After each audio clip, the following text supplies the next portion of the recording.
Баршаңызға қайырлы күн, құрметті оқушылар. Сіздердің назарларыңызға ұлттық тестілеу орталығының сайтына шыққан кезекті Қазақстан тарихы бойынша толық талдау тапсырмасын ұсынатын боламын. Ендеше кеттік. Сонымен бізде бірінші сұрақ: ер жүректігі жеңістері үшін Жәңгірге халықтың берген атағы.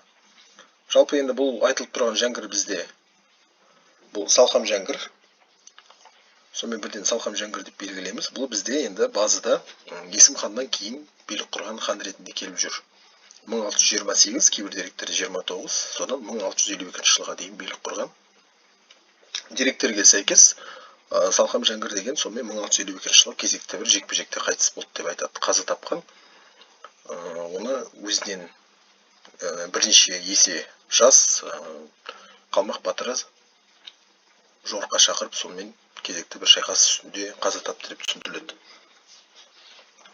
Енді мына жауаптар неге болмайды деп талдап кете қояйық. Мына жерде батыр деген енді бұл жерде бізде хан емес, сосын бұл сондықтан кезеңінде келіңкіремейді. Бұл батыр деген сұлтан болған. Жалпы бізде 8-ші сынып жаңа заман кітабында айтылады батыр деген сұлтан. Сонымен бұл деген мына Нұралы ханмен таққа таласатын сұлтандардың бірі, және мына кіші жүздің ханы Әбілқайырдың Ресейдің бодандығын қабылдаған кезде оның бір оппоненттерінің бірі болған. Енді ер жүрек деген білден бір ақылға сыймайтын нәрсе. Сабалақ деген білесіздер, бұл Абылай ханға берілген атақ болатын. Абылайға Сабалақ деп ат қойған, бұл бізде Төле би болатын үйсінен шыққан. Келесі екінші сұрақ: сонымен 1860 жылы Торғайда бастауыш мектеп ашқан ағартушы. Бұл бізде әрине Ыбырай Алтынсарин. Енді Абай Құнанбаев бәріміз білетін бұл мектеп ашқан жоқ. Ахмет Байтұрсынов бұл мектеп ашқан жоқ, және Шоқан Уәлиханов та мектеп ашқан жоқ. Сосын жылға мұқият назар аударамыз. Бұл бізде 1860 жыл.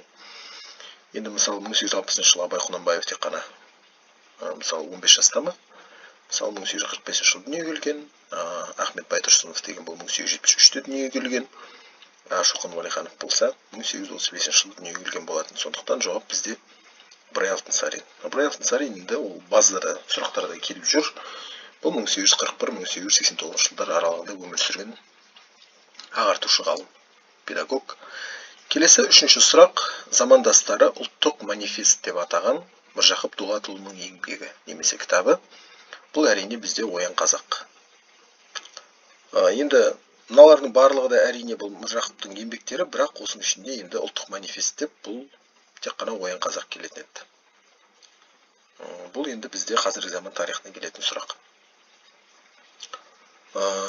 Келесі төртінші сұраққа кетеміз. Әлеуметтік жағдайы мен қызметіне қарамастан адамдардың заң алдында тең екендігін айтқан сақ ойшылы.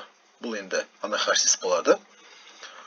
Жалпы бұл сұрақтардың келуінің өзі негізі бұл осы жаңартылған білім беру базасының бір жаңалықтары болып есептеледі. Бұл бізде 10-шы сыныптың оқулығында беріліп жүрген сұрақтардың қатарына жатады. Енді мына жауаптар болмайтындығы түсінікті. Күлтеген бұл енді шығыс түрік қағанатының қағаны. Енді мына жерде сақ деп тұр ғой, бізде Мөде деген бұл ғұндардың билеушісі, ғұндер жабысының негізін қалаған БЗБ 209 жылы. Ал енді Қорқыт ата бұл жалпы түркі дүниесіне ортақ тұлға. Кейде мифологиялық тұлға деп айтып жатамыз. Ислам дініне дейінгі аралықта сонымен өмір сүрген деп айтылып жатады кейде. Сонымен мына жерде басқаша болуы мүмкін емес. Сосын енді мына жерде неден де ұстап алып жатыр. Жалпы біздерде сақтар туралы дерек келтіретін бірден бір бұл грек деректері. Оларда истігі мынандай жалғау болады жалпы. Анахарсис, мысалы Тамирис, Спаргапис, осылай жалғаулармен ұстап алуға болады. Келесі 5-ші сұрақ: Қарахан мемлекетінде дінбасыларының жер иелену түрі. Қарахандарда жер иеленудің түрі жалпы мына жерде біздер вакф деп белгілейміз. Жалпы енді жаңа базада бізде қазір мына иқта мен мүлік, сосын вакфты беріп жүр. Тіпті мүлік пен вакфтың өзі жаңашылық ретінде беріледі. Қазір иқтаның өзіне көп айтын қарамайды ұмытпасам. Сонымен мына жерде бізде вакф.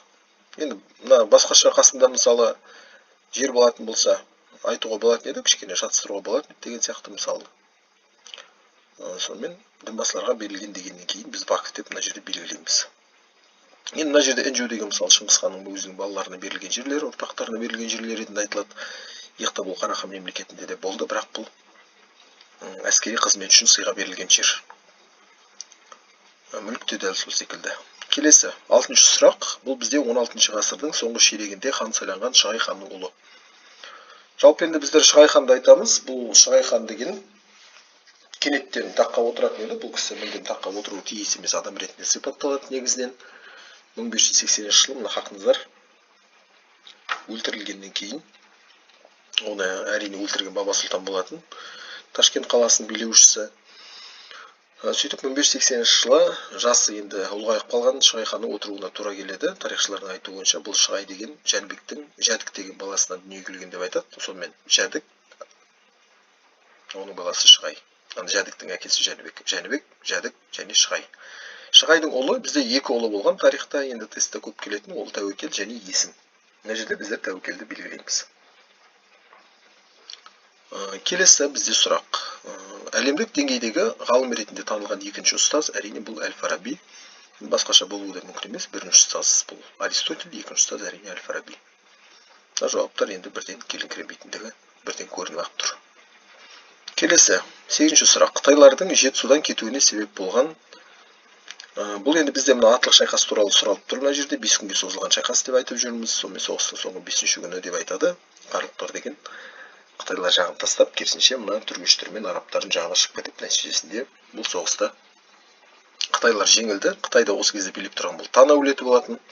Осы соғыста Таң әулеті жеңілді. Нәтижесінде тұтас Жетісу тастап кетті және осы аймақтан бір жолата кеткен болатын. Жетісудан кетуіне себеп болған, сонымен атлық шайқасы бұл 751 жылы болған атақты шайқас. Енді қарлықтардың жеңіліске ұшырауы мына жерде келмейді жауап ретінде. Батпақ шайқасы ол мүлдем мына кезеңге мүлдем сәйкес келмейді. Бұл 1365-те болған шайқас. Оғыздардың шапқыншылығында бұл жауап емес. Енді оғыздар мен түргештердің жалпы хронологиялық уақыты бір кезеңге сәйкес келмейтіндігіне байланысты жоққа шығарамыз бұл сұрақты. Сонымен жауап бізде С, атлық шайқасы. Келесі сұрақ. Қазақстанда жүргізілген индустрияландыру шарасының нәтижесі. Жалпы бізде индустрияландыру саясаты бұл 1925 жылдың 14-ші съезінде жарияланған. Бұл бағытқа көшу уақытта Қазақстанның, сонымен бізде тесттерде келетін еді. Бұрын индустрияландыру саясаты ең басты шарасы Қазақстанда қазба байлықтарды игеру.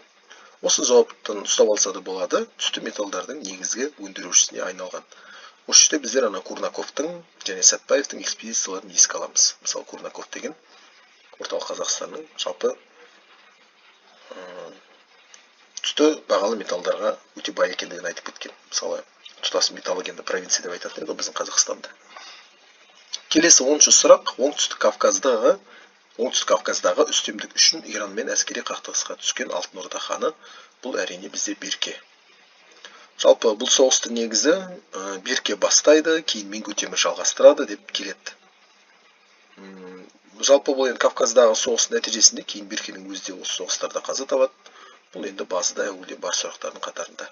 Бату болмайды. Бұл жерде бізде Өзбекте болмайды, Жәнібекте болмайды. Келесі бұл бізде 11-ші сұрақ. 11-ші сұрақ енді бізде жағдаяттық бірінші тапсырма басталады екен. Картада өзіміз көріп отырғандағыдай біздер Алтын Орда және оның картасын. Енді мына жерде бірінші суретте бұл мына Ұлытаудағы Жошы ханның мазары, сосын Алтын Орданың шекарасы, сосын мына жерде Жошы ұлысы және Дешті Қыпшақ берілген екен. Сонымен бірінші суретпен карталарды біріктіретін тұлға дейді. Атайып тұрғандай бұл Жошы. Жошы енді білесіздер, бұл Шыңғыс ханның үлкен ұлы. Жошы, Шағатай, Үгедей, одан кейін барып Төлеғой. Мына жерде енді жауап ретінде Шағатаймен шатыстыру мүмкін емес, себебі Шағатайдың ұлысы мінекей тұр. Мына жерде қарасаңыздар, Шағатайдың ұлысы оңтүстік шығыс Қазақстан немесе Орта Азия деп береді. Ал Үгедейдің ұлысы тек қана Моңғолияның батысы, сосын Жетісудың солтүстік бір бөлігі Алтай Тарбағатай маңына қатысты болды. Үш баланың ұлысы деген Жетісуда түйісті деп айтатын едік біздер. Алашаның мына жерде ешқандай түққаты жоқ. Бұл Алаша хан туралы қазақ мифологиясында кездесетін тұлға ретінде сипатталады. Сонымен жауап бізде С болады. Келесі 12-ші сұрақ. Бірінші және екінші картаны салыстыра отырып құрылған Алтын Орданың ұлыс аумағын анықтаңыз. Енді әрине жауап Жошы ұлысы болады мына жерде. Енді түсінікті. Мына жерде мысалы екінші картаға қарасаңыз көрініп тұр. Шағатай ұлысы болмайды, жаңа ғана түсіндіріп кеттім. Шағатай ұлысы бұл оңтүстік немесе оңтүстік шығыс Қазақстан. Төле ұлысының Қазақстанның территориясына қатысы жоқ. Төле ол Шыңғыс ханның кіші баласы болғаннан кейін ол Қарақорымды иеленген. Құбылай ұлысы, бұл Құбылайдың ұлысы мүлдем ол Қытайда. Бұны біздер Қазақстан тарихынан айтпаймыз. Бұл дүниежүзі тарихына қатысты айтылады көбіне. Құбылай деген сонымен 1279 жылы Қытайды жаулап алуды аяқтады деп жалпы біздер дүниежүзі тарихынан өтесіздер. Жалпы енді мына жерде Төле деген сонымен әкесінің орнын иеленіп қалғанымен, бірақ ол ұлы қаған болып сайланған жоқ. Шыңғыс хан сонда өзінің көзі тірісі кезінде айтады, өсиет қылған. Үшінші баласына өсиет деген тақты, үгедейге өсиет деген деп айтады. Сонымен келесі 13-ші сұраққа көшеміз. Тарихи білімдерді пайдаланып, билеушілермен тарихи оқиғаларды сәйкестендіріңіз. Сонымен бірінші бізде Батый берілген, екінші Өзбек, үшінші Мөңке Темір, немесе Менгу Темір деп келеді кейбір деректерде. Сонымен Батый бізде бұл Алтын Орданың негізін қалаушы. Бар ма екен? Мінекей. Бір С. Өзбек деген бұл Алтын Ордада мемлекеттік тілді ислам деп жариялаған. Кейбір деректерде кәдімгі таққа келе салысымен деп айтады, 1312 жыл. Мөңке Темір бұл Алтын Ордадан саяси дербестікті алды. Немесе өзінің атынан теңге шығара бастаған. Сонымен бізде 1 С, 2 А, 3 В. 1 С. Так, 1 С дедік, 2 А дедік, 3 В дедік. Мінекей. Дұрыс. Келесі 14-ші сұрақ. Мәнмәтінді және тарихи білімдерді пайдаланып, Алтын Ордаға қатысты дұрыс дәйектерді анықтаңыз дейді. Мұқият оқимыз сұрақты. Сонымен билеушілер Шыңғыс хан ұрпағынан болды. Бұл әрине дұрыс. Жолап алу соғыстарын жиі жүргізді. Бұл дұрыс. Жеті жарғы заңдарымен өмір сүрді. Бұл әрине қате. Аумағына Есіл мен Ертіс аралы кірді. Бұл қате. Ресей патшалығына тәуелді болды. Бұл енді мүлдем ақылға сыймайды. Сондықтан бір екінші жауапты белгілейміз. 1 мен 2 жауап бұл жауап. Келесі жағдаяттық тапсырма кетеді бізде. Тарихи білімдерді және карталарды пайдаланып, дұрыс дәйектерді анықтаңыз. Сонымен бірінші 1227-55 жылдары Бату Алтын Орданың ханы болған. Бұл әрине дұрыс бізде. 47-66 жылдар Берке хан Алтын Ордада билік етті. Бұл енді бізде қате болып есептеледі. Неге десеңіз, Берке деген бұл 1257-тен басталады. Оның хандығы кейбір деректерде қазір 56 деп беретін болған. Жалпы енді бізде мына Қазақстан тарихында жалпы базда дұрыс негізі айтылмайды.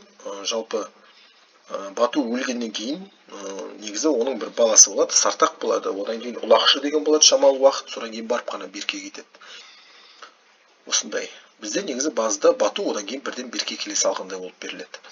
Сонымен мына жерде бізде жауапта, бұл бірінші жауапта, және сосын үшінші жауапта аламыз. Неге десеңіз, Шыңғыс ханның үлкен ұлы Сырдарияның бойындағы қалаларды бағындыруға аттандырып береді ғой бізде. Сонымен бірінші және үшінші жауапты таңдаймыз. А жауабы болады екен. Келесі сонымен бізде енді кезекті жағдаяттық тапсырма. Суретте бізде бірінші суретте өздеріңіз көріп біліп отырғандай бұл Әлкей Марғұлан, екінші суретте бұл Қаныш Сәтбаев атақты. Сонымен берілген бірінші және екінші суреттегі тұлғаларға қатысты ортақ байланысты анықтаңыз. Бұлар екеуі де қазақтың академик ғалымдары. Енді бұлар есік обасын зерттеген ғалымдар емес, есік обасын зерттеген бізде әдетте көбінесе кім беріледі? Кемел Ақышев беріледі. Сосын бұл Карл Байпақтың да зерттеулері бар осы салаға қатысты. Өнер қайраткерлері емес, әрине орталық Азияның тұңғыш ғалымдары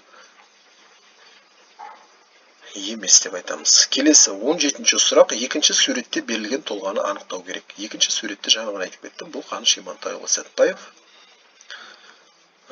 Енді бұл суретпен ұстап алғаннан кейін, жалпы біздерде базада мына Кемел Ақышевтың суретін бермейді, мен ұмытпасам. 10-шы сыныптың кітабында Мир Қадырбаевтың суреті бар. Бұл мына петроглифтерді зерттеп келеді. Әлкей Марғұлан бұл енді 9-шы сыныптың оқулығынан бері, тіпті мына 5-ші сыныптың оқулығынан бастап келеді. Қола дәуірін зерттеген. Кемел Ақышев енді бізде Есік Қорған зерттеген. Бұның суреті баса берілмейтін сияқты. Келесі 18-ші сұрақ. Сонымен бірінші суретте берілген тұлғаны анықтаңыз. Бірінші суретте әрине жаңа айтып кеттім. Бұл Әлкей Хақанұлы Марғұлан. Келесі 19-ші сұрақ. Қаныш Имантайұлы Сәтбаевтың ежелгі ескерткіштерді зерттеуге қосқан үлесі. Енді бұл бізде беретін еді, мына жезқазғаннан 100 мың тоннадай мыстың қорытындылғандығын айтатын еді. Бұрын ежелгі кеністері мен мыс қорыту өндірісін анықтаған. Беғазданбай мәдениетін ашқан бізде Әлкей Хақанұлы Марғұлан, көне темір кен орындарын ашқан бұл енді ғалымдардың ешқайсысы емес, ежелгі алтын кен орындарын зерттеді. Енді алтын кен орындарын зерттеді деген келін кірмейді, керісінше мына мыс деген енді көбірек келін кірейтін. Жезқазғанның мысын зерттеген әдетте бұл Сәтбаевтың үлкен еңбегі, сол үшін кейін Лениндік сыйлық алғандығын да білетін боларсыздар. Бұл 9-шы сыныптың 2-ші бөлімінде айтылады бұйырса. Келесі 20-ші соңғы сұрақ. Бұл бізде дұрыс дәйектерді анықтау керек. Сонымен Әлкей Марғұлан Сарыарқадағы неолит пен энеолит дәуіріндегі мекендер, қола дәуіріндегі қоныстар мен қорғандар, сақтардың және түркі замандағы жерлеу орындары мен орта ғасырлардағы қалаларды зерттеді. Бұл әрине дұрыс жауап бізде. Енді еске сақтап отырамыз. Келесі 1946 жылы Қазақстан ғылым академиясы ашылды. Бұл дұрыс. Ғалым Сәтбаев оның алғашқы президенті. Мынау дұрыс. Енді бірден мына жерде қарап отырмыз. Бізде екі жауаптан. Сондықтан көп басымызды қатырмаймыз. Бір екінші жауаптан іздейміз. Бұл бізде С жауабы. Мыналардың барлығын қарап өтейік. Металлогения ғылым енді. Жалпы білесіздер, Әлкей Марғұлан бұл геолог ғалым емес. Бірден бұны жоққа шығарып тастаймыз. Енді мына жерде орындарын ауыстырып қойған, мысалы қарасаңыздар. Мысалы Сәтбаев емес, мына жерде тұру керек еді Әлкей Марғұлан. Сонымен біздер енді тестімізді аяқтап көреміз. Қазір